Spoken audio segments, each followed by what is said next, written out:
Hello, everyone. We're excited to welcome you to the inaugural episode of the House Act podcast. I am your host, Justin Hall, and with me, I got our other host.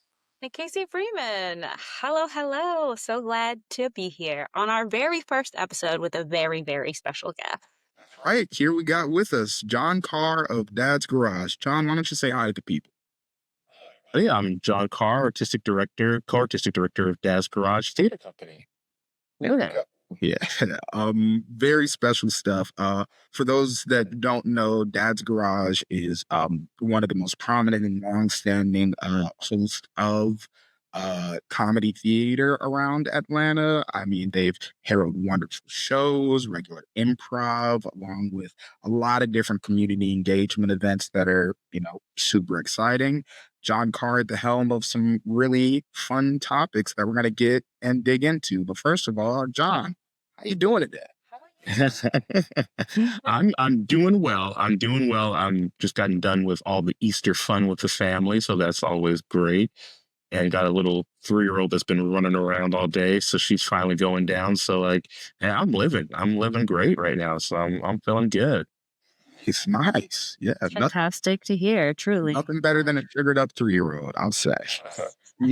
Best possible workout, I guess. So yeah, let's just jump into it. I guess how did you start out at Dad's Garage? How'd you find your way there? Yeah, so I actually was born and raised in Los Angeles, and when I was around 20, my family moved out here to Atlanta. And for me, it was a lot of just like out moving to a new city. I didn't know anybody. I was looking for ways to, get to know folks. And so what ended up happening was improv became this great place for me to really find some new friends, meet some new people, and I ended up falling in love with the art form of improv itself. And so once I was able to do that, then it was, awesome. And I had a really good experience and a really good time. And so now I've been doing it for 20 years now and loving it ever since. Nice. What part of LA? I was from like the South Beach area. I live like right downtown Atlanta. We moved around a little bit, but it was like Westwood area, those types of things. So it was a different it was a really cool experience growing up in that downtown area for sure. It's got to be. I'm from South Central, Inglewood originally. Okay, yeah, awesome. Yeah, we lived in Inglewood for a little bit, so nice. Gotta love it. Yeah. And growing up in LA, did you always have the idea that you wanted to be in comedy or just like art in general, or you had the space to kind of grow that creativity to be the artist you are today? Actually, it was kind of the opposite of that. I think because I was in LA, what I found was that there were a lot of people that were, doing, we found a lot of people that were, performing and doing it, but like, it wasn't because they loved the art. It was because they wanted to get famous. Like that's LA, you want in the movies, you want to do that. So, I had this real sort of aversion to arts in general, just because it didn't seem interesting, or it was just kind of what everybody was doing in LA. And I think the funny thing was, I was talking about to this with somebody not too long ago, and they're like, yeah, I had the same experience. What I realized was every conversation I had when I lived in LA was about the business of being in art. And so it was always like, hey, I got this cool audition. Hey, I got a new manager. Hey, I got this cool opportunity. Where when I moved to Atlanta, it was all, hey, I got to do this cool project. I got to make this cool thing. I got to have this wonderful experience with these people. And it wasn't until I moved to Atlanta that I found people who were in love with the art for the art. And that's what led me to start saying, okay, let me give this a chance. And that's where I fell in love with art for art's sake. And that's where I found a real drive and excitement and a thrill of doing and creating. And it's kind of evolved into from there. And so I think it wasn't until I got to Atlanta that I really discovered and fell in love with it. Nice. I love that phrase, art for art's sake. Yeah. Because that kind of encompasses like some of the beauty of the Atlanta art scene in this day and age. And you may be able to speak to this too, because what I've noticed being from LA and then growing up through here, it's a lot of like how my dad described his experience of LA when it was still developing and, young and booming, where there was a lot of passion and opportunity through it. And, now it's pretty heavily developed and the star system is very big. And now it's, versus out here in Atlanta, if you have the passion and the drive, you can, make something out of it. I think that's why Atlanta is such a great resource, right? Because, in LA, a lot of the art was created around the idea of what can I sell? Like what's hot right now? What are the properties that people are into? What is the type of thing that people are looking for? Versus here, it's about what am I passionate about?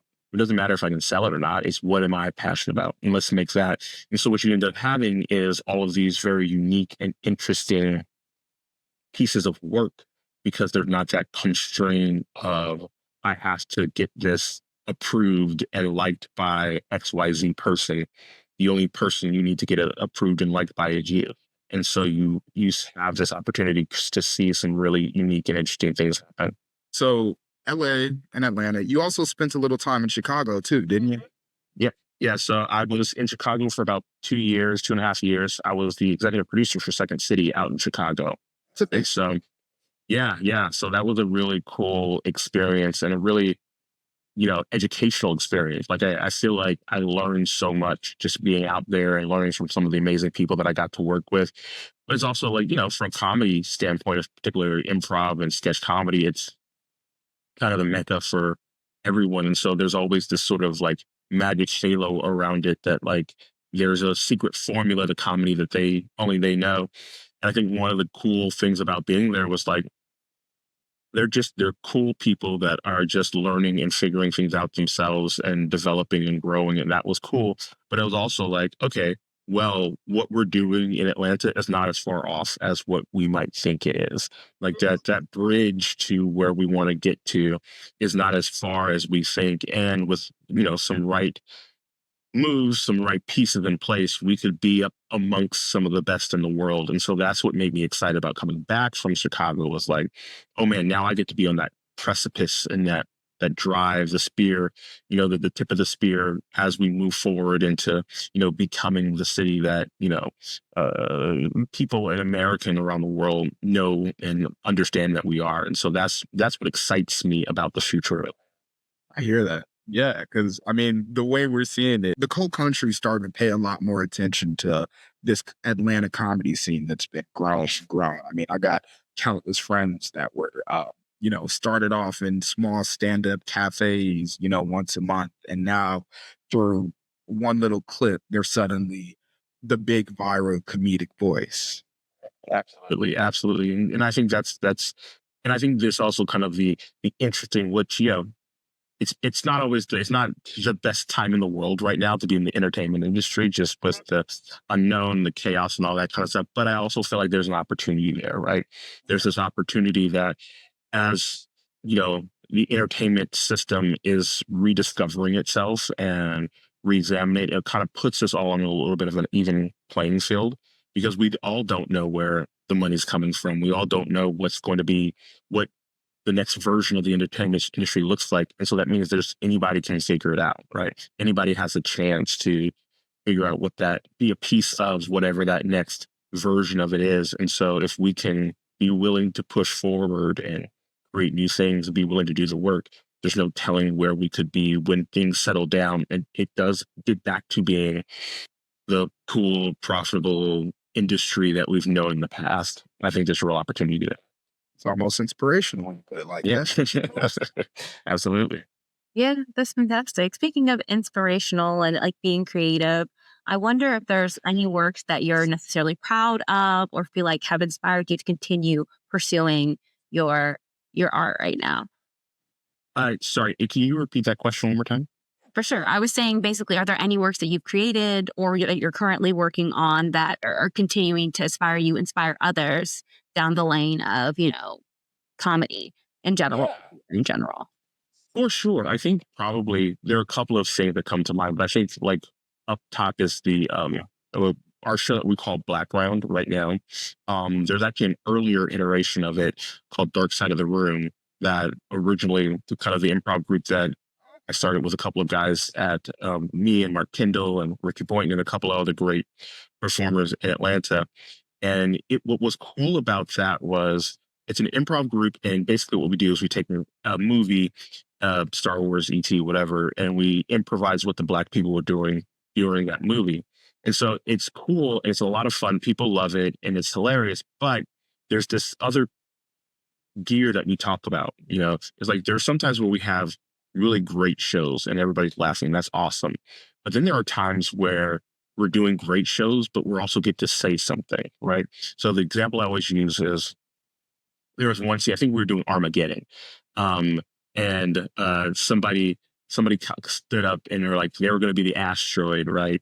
And the other guy was just going to be this astronaut floating in space. And it was really funny because the way that he played the asteroid, he was just like, man, I'm excited to go to Earth and to see all these people. I've heard so much about Earth and all that. And they asked the old astronaut was out in space, and Gene be like, that's not how they see you. Like you may see Earth as this great place, but they see you as a threat, and that you're going to destroy them. And no matter how much you love them and how much you try to show yourself to be excited to see them, all they're going to try to do is destroy you. And it was this great sort of metaphor that was funny and hilarious and silly, but also said something.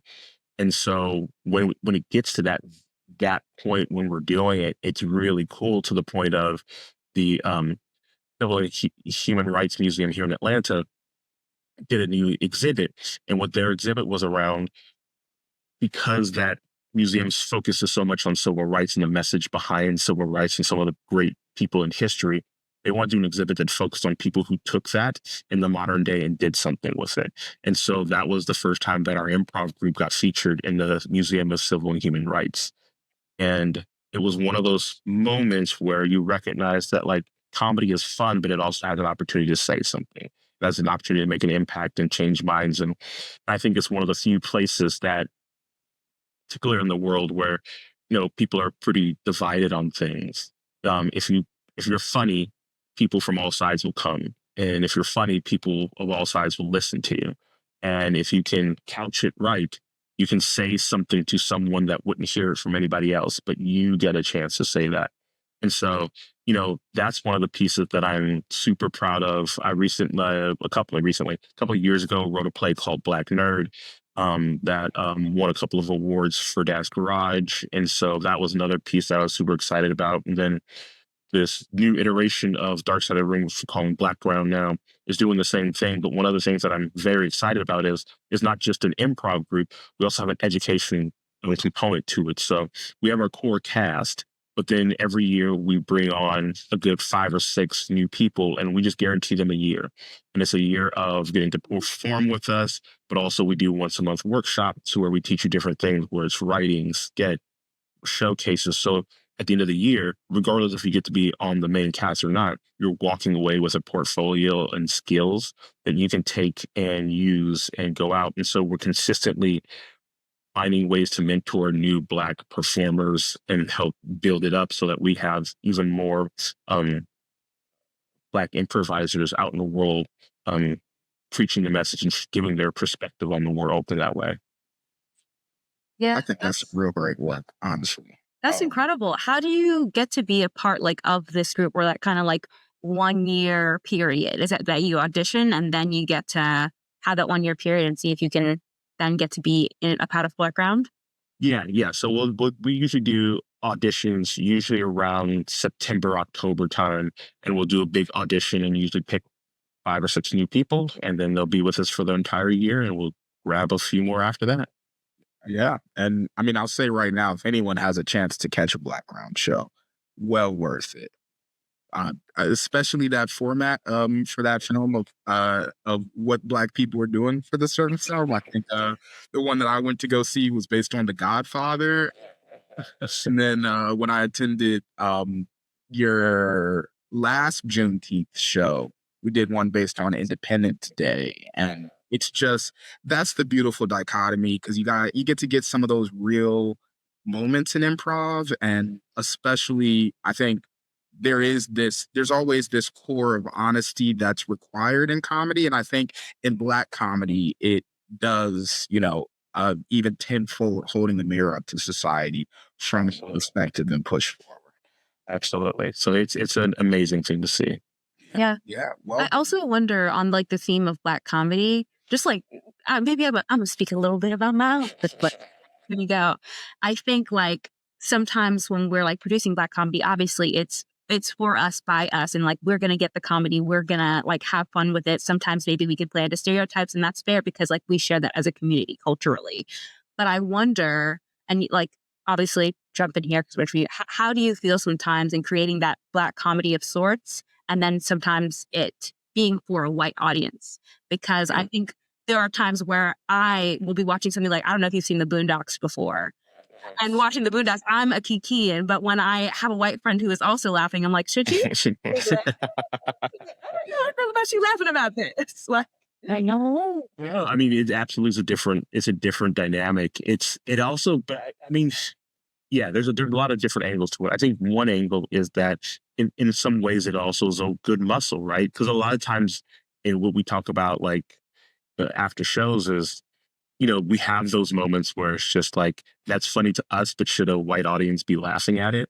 And a lot of times that reaction is because you also weren't doing the most intelligent comedy, right?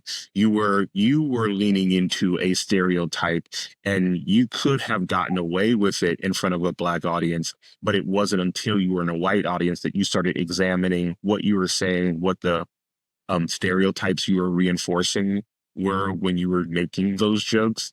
And it forces you to say, like, okay, not only is it weird that we're doing this in front of a white audience, they're laughing, but why is it weird? Right.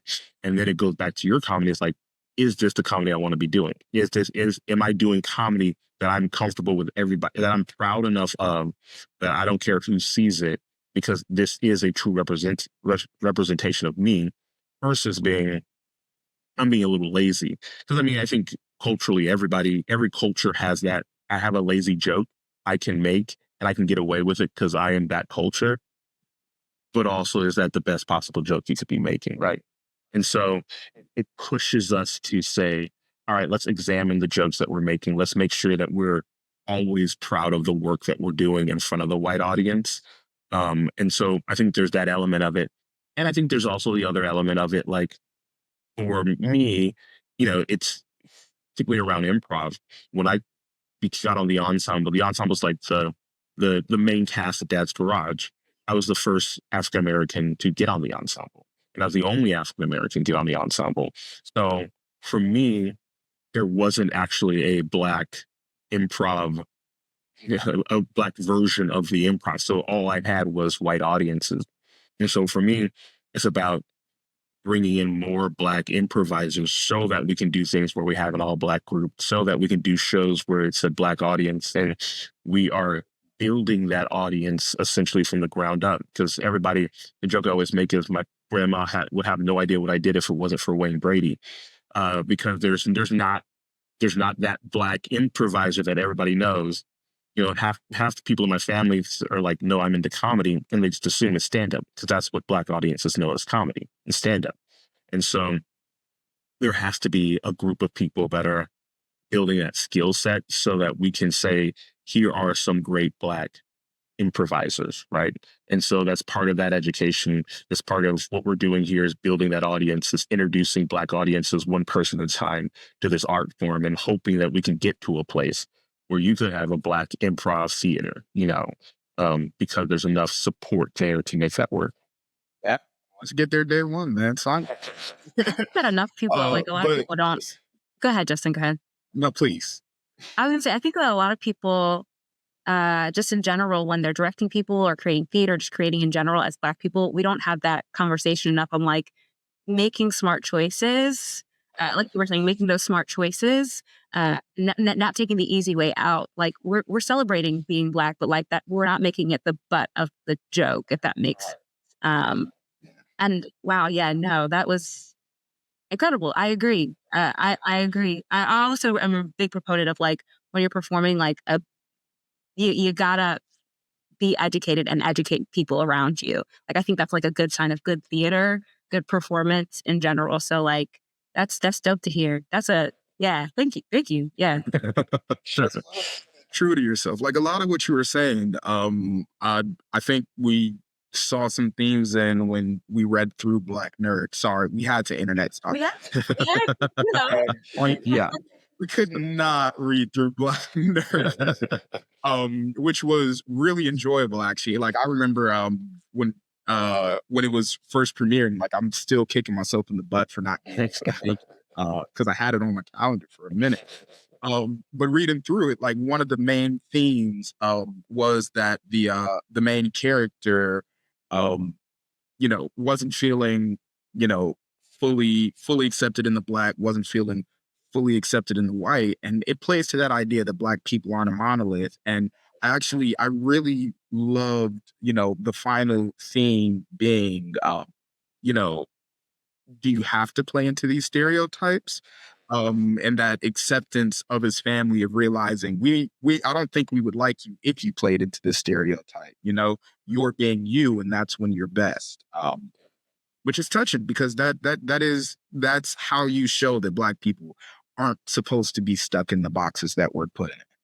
Well, and I think that was one of the fascinating things about the run of the play. At the time, I was the marketing director at Dad's Garage when I wrote that, which is the worst possible place to be when you just premiered a new play that you wrote, because that means like I'm marketing, so I have to read all the internet comments. I have to look at everything that comes in about the play that I wrote. Playwright and so, yeah, exactly. It was genuine. Like, fortunately, the people liked the play, so it wasn't terrible. But like, I think one of the interesting things about it was when we did a little trailer before the run and we put out online, and it was one of the most liked, like most shared trailers we'd ever done for any one of our shows. I was so excited. It was great. But I looked at the number from the previews, and it was one of the lowest attended previews that we've ever seen. Like, people were not buying tickets. And what I realized what was happening was, because I was at a predominantly white theater, what was happening was white people were like, yes, we need more representation. So glad you're doing this show. Now here go Black friends, go watch it because it's not for me. And so everybody was sharing it and liking, but nobody was going to see it because no one felt like it was for them in that sense. And so what ended up happening was we essentially took the previews that like people weren't buying tickets to, and we just comped them. We just gave free tickets. Anybody can come see it. And what happened was, and I think a lot of that is because of the theme of that idea of accepting of yourself. When people start recognizing that it was a theme that connected with him, all of a sudden, and not just like, you need to be Black to understand this, it was, we just saw a complete turnaround. And so by the end of the run, it ended up being one of the most profitable shows that Dad's Garage has ever done. Because of that, because it was, thoughtfully coming from a Black perspective and a Black experience, but the theme was the idea of accepting you for who you were. And that's the thing that resonated with every human being that came through that door and saw that play and saw that show. And that's what drove people to be excited about it. And so I think there is opportunity. So I think that's one of the sort of lessons I've learned at being, at a theater like this, is like, you have to be able to, balance your story in a way that it true to you, but resonates with everyone.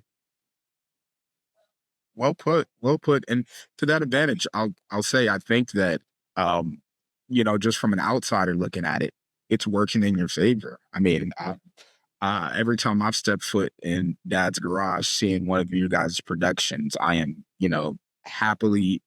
happily surprised by the level of diversity, both on and off the stage, which, in the improv and sketch comedy scene is unfortunately rather rare right now. Yeah, I mean, I have to give a lot of credit to actually the former artistic director, Kevin Police, because 10 years ago, that was one of his big things is, I want to diversify the cast of Dad's Garage. And it's wonderful because, in the recent years, people are like, oh man, I say 10 years ago, it's probably actually 15 years ago. But like in recent years, that's become a priority for most theaters. And what's wonderful for us is like, we're still working towards that. We're still striving to that, but it's so much easier now because that groundwork was set up so long ago, and the work in projects that we've done have helped build that, so that now when that is a priority for everyone, we can just look around and say, yeah, we're kind of already there. Like we've already got the people in place, and now it's just about building and being more intentional about who we're bringing in, how we're developing, creating opportunities for more diverse talent to do things, and just seeing that show up on stage. Uh, you know, right now my co-artistic director is white and I'm black, and that wasn't like an initiative. It's just that we've done so much to build diverse talent at Dad's. When it came time to find new people in these roles, it was easy. That was going to be one of the things that was just going to happen. You know, statistically, it was probably somebody with a diverse background. So Power to it. Because way it seems, it's paying off in dividends. Both for you all, as one single theater, but also for your footstep in the region. I mean, um, big names have been flowing in through Dad's Garage. And I got to give credit to you all for there. From what I've known, like there's a lot of different the actor Fix It Felix. He was just but also I believe they hosted some open auditions for Saturday Night Live through there, which is pretty big for Atlanta to get them to break out. Yeah. so look, and can I pause for just a second? Of course. Hold on, I'll be right. My 3-year-old escaping the rain theater. Hey, she's got talent. I apologize. I apologize. Go ahead. Yeah. So I was saying, big names have been passing through that has gotten a lot of attention and through the city. I know SNL hosted auditions through there. You guys had the actor, forgive me his name, Fix It Felix, 30 Rock. Yeah, Jack McBrayer, yeah. Exactly. Performing out there and so on, which is, a big stamp for the Atlanta comedy scene. What would you say is, your secret sauce in getting Atlanta the attention it deserves in that? Well, I mean, I don't know that it's a secret sauce as much as the reasoning behind it. So, like, one of the first the celebrities to come to Dad's Garage was Tim Meadows, and so it was a huge moment because having a celebrity here made you feel more legitimate, brought in a new audience, all these types of things. But what we started to see as we brought in more celebrities, we started getting them to work with some of our people. And what ended up happening is that it's less about getting a celebrity in to let a celebrity sell tickets, and more about bringing celebrities in, having them perform with us, and then walking away and going like, wow, you guys are amazing. Like I had no idea what I was walking into. And there's a performer by the name of Mark Evan Jackson. He was on The Good Place and a couple of other shows. And so I was on a phone call with him like last year or something. He's like, if you ever have a celebrity and they're on the fence, have them call me. And I will tell them what an incredible experience I had there. He's like, I want to be an evangelist for Dad's Garage. And for us, it's about getting our name on the same level nationally with some of the big theaters in the country. And the only way to do that is to have those sort of big name evangelists talking about the work that you do. So, we love having the celebrities in, we love having them be a part of what we do. But the point and the goal is to elevate our talent and hopefully, show them and turn them into evangelists, but then hopefully create opportunities for them, right? It's that idea of like, I performed with this one person in Atlanta, I had a wonderful time. I'm looking for this new opportunity. That person's on my mind right now. How can I work with this person? How can I bring them out to this project or do this thing and have this opportunity?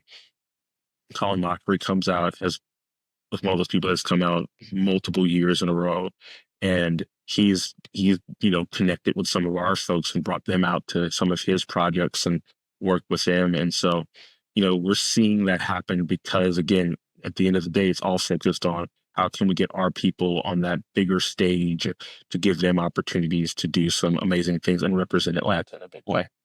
I think that speaks volumes. So in a way, you all are the secret sauce. Right. Let's make it real taste, Right. Yeah. but to put the focus on making sure that the people in your community are getting something back. I mean, that's something that I think a lot of theaters overlook. You know, it'll be a big name for a special slot. Everyone else get out the way. Let's go ahead and make our monthly budget tonight. But to make sure that that work grows and churns, I think it makes it much more natural. It makes the mission a lot more pure. Absolutely, and it's also like, I mean, that's what it's all got to be all about, right? Is those artists. Fantastic.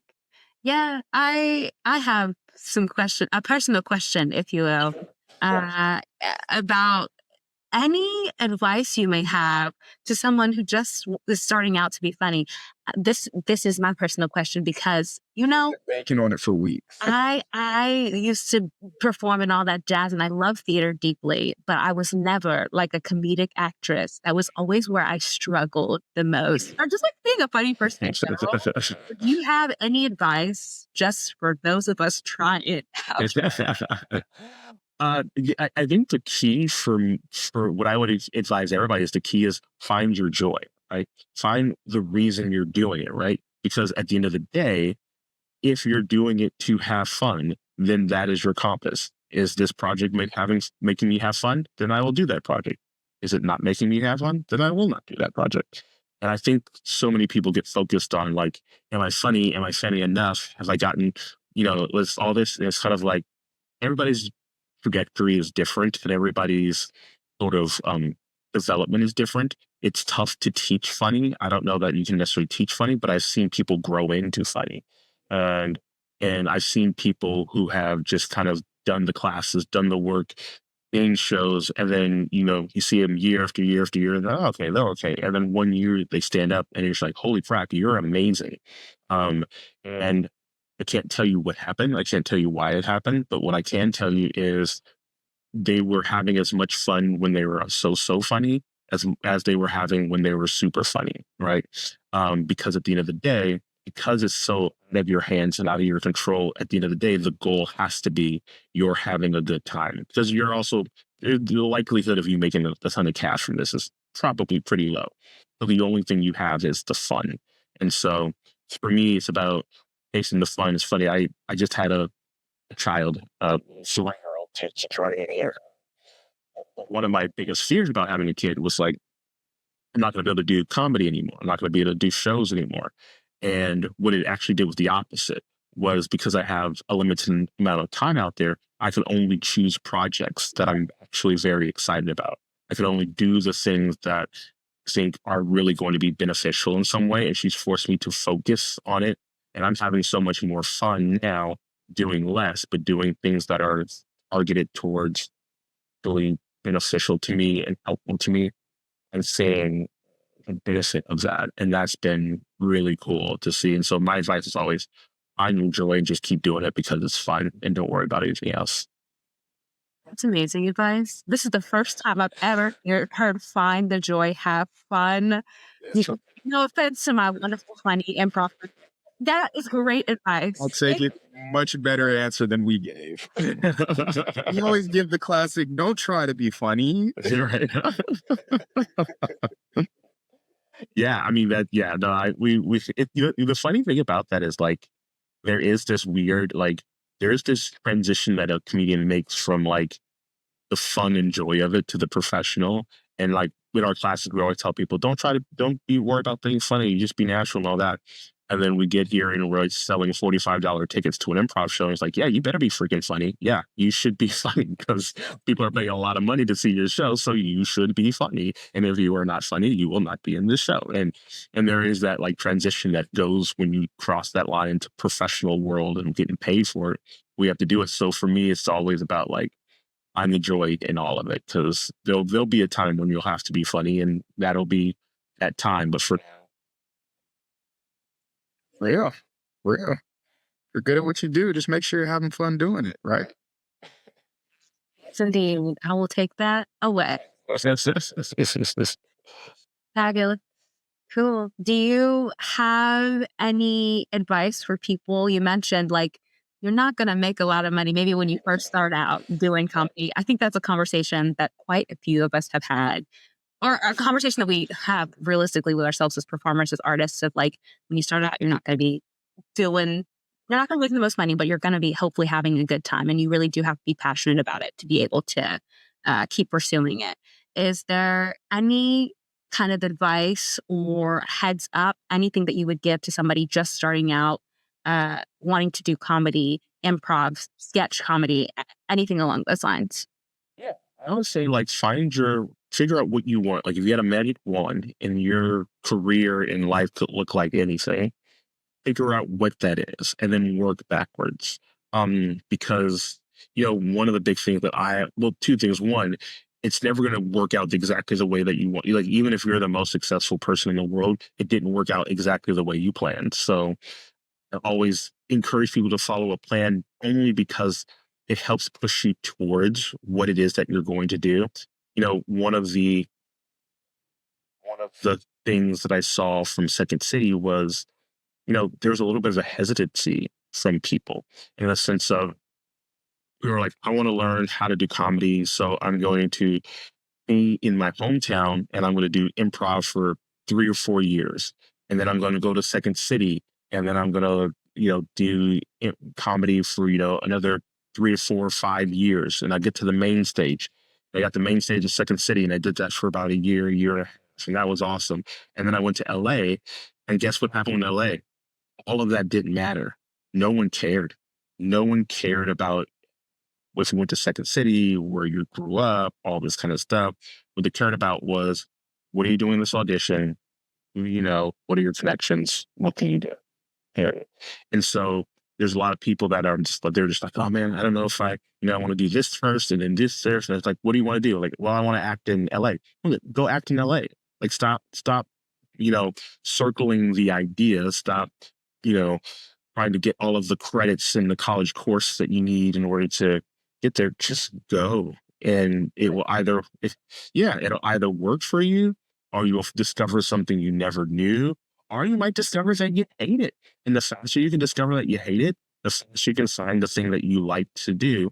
So rather than wait and hesitate and try to get everything together, just go and find the thing you want to do, figure out the direct path to get there, go do it. And then you will figure out if that's what you're supposed to do or not. And you'll figure out where you're supposed to be or not. But the longer you wait, the only way that you won't figure that out is by doing nothing, or waiting, or trying to get your things all set up so you can be in a perfect position. You're never going to be in a perfect position. Do it. To say, I think that's probably the best takeaway that improv could ever do. And that's one of the reasons why I encourage every type of creative, or just anyone that has to be social, to try improv out, because the whole thing is about, that rare confidence in yourself, that finding the answer by just going to do it. If it's a risk, if you're scared to do it, that's probably why you should be raising your hand and running to the front to actually go and do it. Right.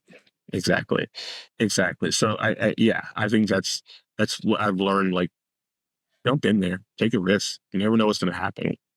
The worst case scenario is you learn a valuable life lesson. All right. So in your career, have you ever had a hard hit where you had to learn that lesson the hard way? Out of risk, didn't pan out, but I feel like that happens all the time. I mean, I feel like there's always, taking risks, taking shots, putting together shows. I think for me, one of the big things, so at Dad's, we had this sort of a junior varsity team that we called the non-ensemble. And so we'd perform, but there was never enough stage time for us. So we went and made our own show at another theater that's no longer around, called Relapse, and we got to do it, and it was great. But there were absolutely shows where we had 2 people in the audience, and it was funny. I remember there was actually a buddy of mine. We had a 2-person improv team, and one day we opened the show and we got up on stage, and there were no people in the audience, and so we're just like, great, we got 45 minutes, let's go. And we did a 45-minute show for 0 people in the audience. And it was so fun. And we always joked, just like, all right, we'll just make this the most offensive show we've ever done before. Everyone else did stuff. So we just went for it, but it was those types of, moments where it's like, okay, well, we figured out that we can't just jump on stage and people will come. You gotta like market your show. You gotta figure out what it is. You gotta do like have a hook. You have to have like there's all these things that you learn from it, and you bump your head against the wall a few times, and then you figure out, okay, I'm not gonna do that. Let me do something else. And so I think a lot of the success that I've had is because of my willingness to mess up and fail and learn from it the hard way, and then be able to do it a little bit better the next time. Yeah. As another survivor of a zero audience performance, uh, it's a great trauma I fought. Absolutely, absolutely. And let me tell you that show with no people in it, that was a lot of fun. We had a great time with that. It's sometimes the funniest with improv with no one around. Like, I'm sure you can speak. You guys have probably had some of your absolute best laughs just through rehearsal. Absolutely, absolutely. Okay, so you mentioned the magic wand. If you had a magic wand, where's Dad Garage going? I mean, I talk about this all the time at our company meetings and to the people at the company. Like, our goal is to be, when you think of comedy in America, you think of Dad's Garage. I want to be in the same breath as the Second Cities and the, IOs and the Improv Olympics and the Groundlings, that you talk about Dad's Garage in those same breaths. That I think one of the sort of things that makes me up, and it's not just like I hope we can do it. I genuinely believe it. I genuinely believe we can do it. I think one of the things that we saw happen when I was at Second City was, they were bought by a private equity firm, and so it was a super interesting experience as you kind of that transition happened, and it's not even like a dig or anything. It's a private equity firm. That's like they have a business model that works for them, and so their business model is absolutely trying to increase the value of the company. But to increase the value of the company means taking the stuff that works and franchising it, right? And so they're in that process right now, but that creates an opportunity, right? Because in that, you're not really looking for new shows or new programming or new ideas. You're looking to franchise what you already work. So there's this vacuum in the comedy theater world where are the new shows coming from, right? Where are the new ideas coming from? And so for us, there's this opportunity to jump on that and be like, hey, we want to be that place where the new shows happen, whether it's me. And that's what we're thinking. Nice. I can see it. I can really see it. I feel like I will also say, like, I've known a Dad's Garage since I think I've been in middle school. I saw people wearing the T-shirts. I was like, what is that? I keep seeing it. I mean, the T-shirts are cool, which should add to it. It makes it just a little bit.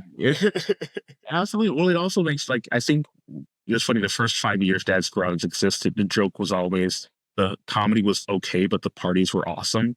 And it was that idea of like, it's always been this place that was kind of a theater, but also kind of a clubhouse where, the people on stage would come off stage and then just hang out in the lobby and hang out with the people and chat and, and you felt like, and I think one of the things that's funny, you talk about like wearing the T-shirts, because we always talk about like wearing the, having the bumper sticker on your car, the Dad's Garage bumper sticker. Yeah. Because you could show up to Kroger and you see somebody in the parking lot with a Dad's Garage, and you're like, somebody in there I probably will recognize. Like, I'll probably, because like it is, if you're a volunteer, if you're a bartender, if you're front of house, if you're an actor, we're all kind of a team together on this. And so it is that T-shirt, that sticker is like a badge of like, hey, I'm part of Team Dads. It's that I'm not just I'm a fan of Dads, but I'm a part of the team because we're all, doing this and having fun together. And that's what I love about the theater and what we're doing there. Yeah. Really oriented. I get that for real. Do you guys think you do a good job extending that, team feeling out to the audience? I think so. I think when the shows are really cooking, we absolutely do that. I think you can always tell when a show is good because people hang out in the lobby an hour later, right? because it's like that idea of it wasn't simply I saw a fun show, but I had a great experience, right? And so I'm going to hang out, I'm going to talk to this other audience member that I had this experience with, and we're going to continue having this conversation together because we just experienced something together. Like there are these moments, I still remember, like it was 2 months ago, Mike Schott's one of our performers. He's a musician and he's an improviser, and so his daughter, is about 16, 17 years old. And so just on a whim of like, hey, I'm doing this musical improv format. I want you to come and I want you to do a duet with your daughter. And he did. And there were 15 people in the audience, but it was one of the most beautiful, moving things. And there were 15 people in that audience, and we all hung out afterwards talking about how cool it was to see this moment between a father and a daughter just playing music together on stage and having a fun time. And then her telling stories about how she came to dad all the time as a little kid to see the shows, and this like perfect circle moment. And you create these beautiful moments that, you know, it's Mike and his daughter, but it's also every person in that audience was a part of that moment. And it was a very cool moment. And so there were all these moments at dads that happened like that, where you as an audience member, you get to tell that story. I tell stories about shows I wasn't in. I just saw them, and I still remember them 10 years later because of those moments that were created.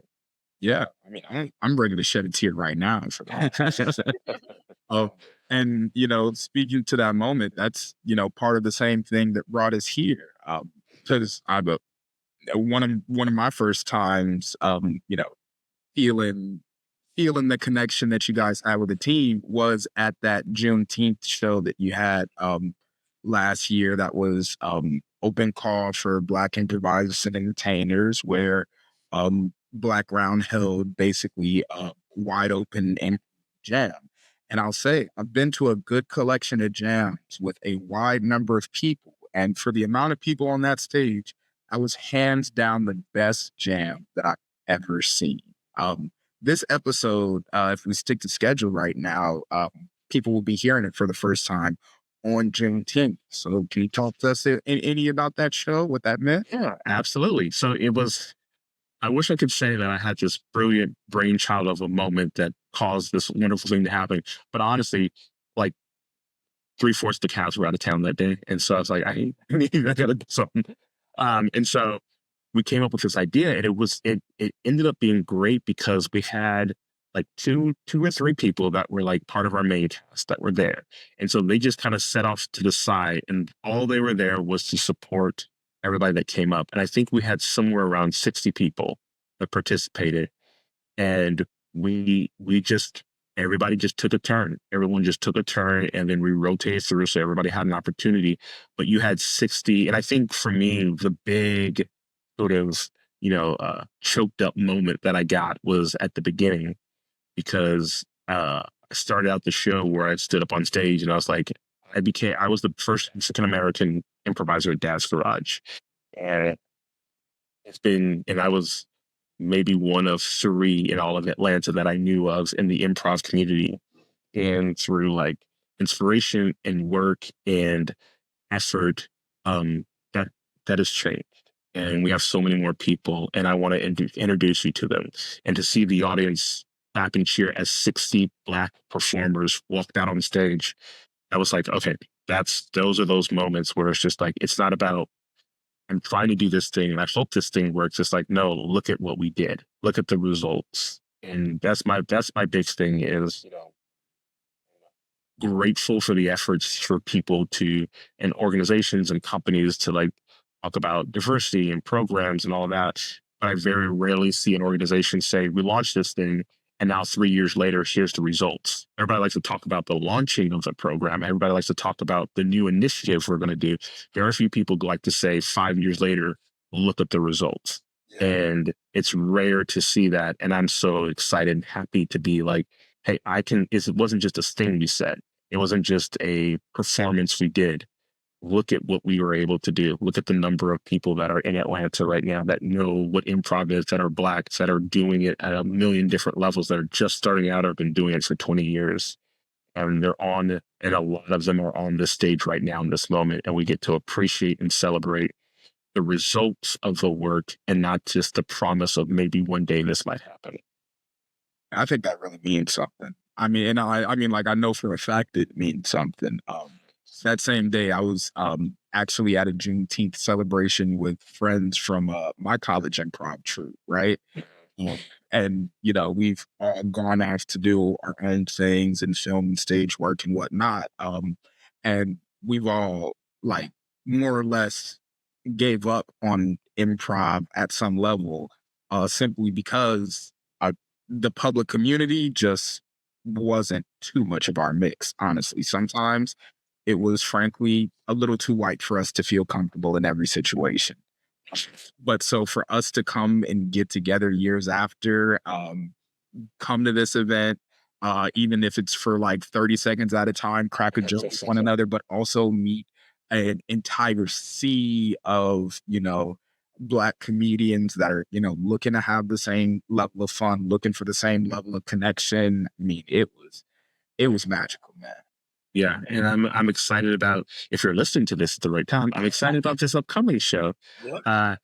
Because I do think like that was kind of a thing that we kind of threw together and it was awesome. And I'm excited that we're going to do it again this year. And I'm excited about being able to do it and cast that net a little bit wider than we were the last time and see if we can get even more people involved, even more people participating, and really make it a huge, huge thing. Yeah. Pack it up. Pack it up. I'm excited to come see it, honestly. I think it's so hard to cultivate such a safe space, especially for like Black people to just unite and like, yeah, I'm very excited to come see it. Maybe one day I'll participate in it. Work on Do it. Just this Juneteenth, get up there, just do it. Let's go. And now she has the advice on how to be funny. Absolutely. Find that joy and just show on up. Just do it. Oh man. Well, we're about coming to a close. So we do have to ask, the word blur. How do you feel about it? Scale of 1 to 10. Yeah. How do you like the word blurred? You know what? Honestly, I don't care. Like, the thing, my big thing is so this is a little bit of a tangent, but I'll bring it back around to blurred. It's kind of alluded to it in the below other answers, but like the last couple of years, I'm kind of done with performative stuff. I'm done with what is the title for this? What is the name of this? How do we refer to this? What is this? Like, I don't care. What are you doing? Like, how many, like, what you should be judged on is how many Black people, our lives are better because of you. End of conversation. If that's it. Like, I don't care about the history of it. Can you count how many people, not you say, but they say, my life is better because of this person? That to me is civil rights. That to me is cultural. That to me is what we should be striving for versus, am I called this? Am I called that? It's like, no, whose life have you made better? Can you point to that person? If all you've done is made Facebook posts and all you've done is shared memes and all you've done is, write a long blog about your thoughts, cool. But how many people's lives are better? And for me, if I can walk away every single year and say, hey, there are 6, 7, 8 Black people whose lives are better because of what I did this year, and I did it. And then next year, there's going to be 6, 7, 8 more Black people whose lives are better, and I did it. And it doesn't matter what the title is. It doesn't matter how much press I get. I think that to me is the key to, like, when we talk about diversity and leadership. It's like, yeah, representation is one, but the thing I love about being a Black person at the leader of an organization is I don't care what you think. Like, I don't care if this gets me, a grant or I fit your number of boxes. What I care about is I'm in a position that these 5 or 6 Black people that I know, I'm in a position to help them, set them up for success, not throw them into a role that they're not prepared for, so that I can say, I have this number of people. Like, no. We're going to take time because I have zero white guilt that I need to relieve by throwing you into some place that you're not ready for. We're going to work with you. We're going to get you to a place that you are set up for success, not for this moment, but for the rest of your life, that you can succeed and excel at any job and role that you get. because we took the time, because we want you to be a better person, not because I'm trying to fill a box or show the internet how diverse I am. Like, I'm Black, I'm diverse enough. Now I need to be focused on other people and helping them be better. And that's regardless of whether the internet likes it, regardless of the internet celebrates me, regardless of people pat me on the back, doesn't matter. I need to see. And so, for me, you can call me nerd, you can call me Black, you can call me blurred. But at the end of the day, I think people's lives are better. That's it. And that's that on that. I know that's right. I was trying not to whoop at Hobbs. Well, well said. Again, thank you so much for speaking to us. If any of our listeners are hearing this on Juneteenth, I do hope they stop whatever they're doing, make their way down a Dad's Garage to catch your Blackground show. And if not, I hope they catch absolutely any of your other wonderful work that you guys are doing. Truly, what is it, Wednesday through Saturday, there are shows just going up nonstop. And yeah, we hope to continue to hear more from you. We'll absolutely. Yeah, and congratulations on this podcast. I hope you got some great success and get some awesome folks coming through. So thank you all for having me. I appreciate you. Oh, absolutely. Thank you for listening to the HouseAct podcast. Hope you enjoyed listening as much as we loved recording. HouseAct is working to assemble a cutting-edge production group using the community we love to engage with so much. If you are interested in supporting us on our journey, please continue listening as we bring you a season of insightful conversation. We would also love your support in other areas of our arts production. If you're a passionate creative or patron of the arts, please reach out and ask about the exciting work we have roadmapped for this upcoming year. Help us make this house your home. Yeah, they're going to love that. No, it's going to be great. Great.